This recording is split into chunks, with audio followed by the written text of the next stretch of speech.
is that it has, to begin with, no doctrines that can be stated in words, nothing that it requires anybody to believe. It has no system of formulated philosophy. In fact, it doesn't really have anything to say at all. What is remarkable about Zen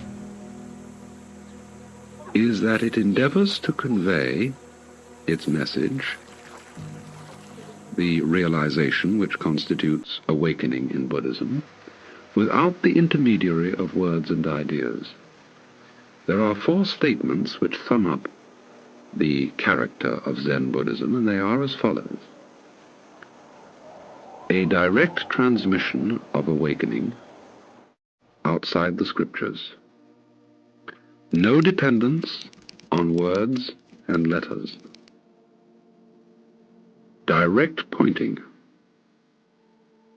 And finally, seeing into one's own nature and becoming a Buddha, which is to say, an awakened one. I particularly want to concentrate on what is meant for the moment by direct pointing, because this is the technique in which Zen excels. Zen feels that all that human beings are seeking, all that they really fundamentally desire, whether it be complete contentment of the heart, or understanding why this universe exists and what our place in it is, all this understanding is not something obscure and far off, but something completely obvious and lying open for us, to anybody who cares to look at it, in this immediate moment which we are living now. It is as if to say, the whole secret of life, everything that you could possibly desire, is yours at this moment. And if you cannot lay hold on it now, you will never be able to. The difficulty is that it's very hard to convince people of this by talking about it, because all talk, all systems of ideas, are in relation to reality itself, somewhat like a menu in relation to a dinner. And those who try to get comfort, to get wisdom out of books, or by believing in various systems of ideas and philosophies, such people are really devouring the menu instead of eating the dinner. Now, how then is one to divert people's attention from the menu to the dinner itself? There's only one way, and that is to point directly at the dinner. To stop talking about it, to stop writing about it, and to point at it directly. We're all very convinced indeed that we exist as a kind of self or ego, and our selfishness is one of our major problems. It would, wouldn't it, be rather fascinating to find that when we look for ourselves, we are not really there.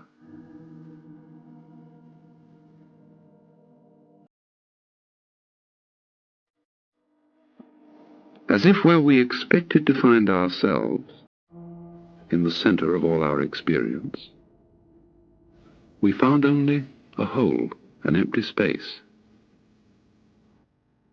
And then the problem of myself, my happiness, my peace of mind, would have disappeared. There is no one whom one has to pacify, whom one has to make happy. You're not actually there. But of course one can't discover that just by hearing about it. You have to look and see. That's why one of the fundamental questions in all Oriental philosophy is the simple question, who are you?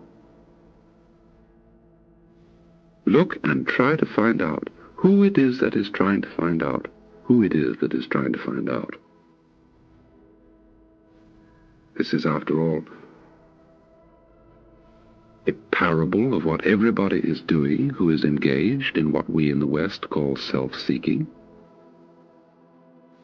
And this is really as stupid as somebody sitting down solemnly in a chair and gnashing away, trying to bite his own teeth. When the Buddha was in the Gridrakuta mountain, he turned a flower in his fingers and held it before his listeners. Everyone was silent. Only Mahakashyapa smiled at this revelation, although he tried to control the lines of his face. The Buddha said, "I have the eye of the true teaching, the heart of nirvana, of awakening, the true aspect of the formless, the ineffable stride of the doctrine. It is not expressed by words, but especially transmitted beyond teaching. This teaching I now give to Mahakashyapa." And this is the same sort of answer that Tozan gave when he was asked, "What is reality?" He just said, "This flax weighs 3 pounds. An ordinary statement, just as holding up the flower, is an ordinary action. If I talk all the time and never listen to what others have to say, I shall lose touch with my fellow men. In the same way, if I think all the time, which is in a way talking to myself inwardly, I shall lose touch with the reality with which words are about, which they're intended to symbolize." It is the fundamental insight of Zen that by an excess of thinking, men have lost touch with the real world in which they live. The solution to this problem is to be silent in one's mind and to look again at the real world, not thinking but seeing it directly. This can't be talked about. If I want you to listen to music, any advice to do so will drown out the music. The directest way is to play the music itself.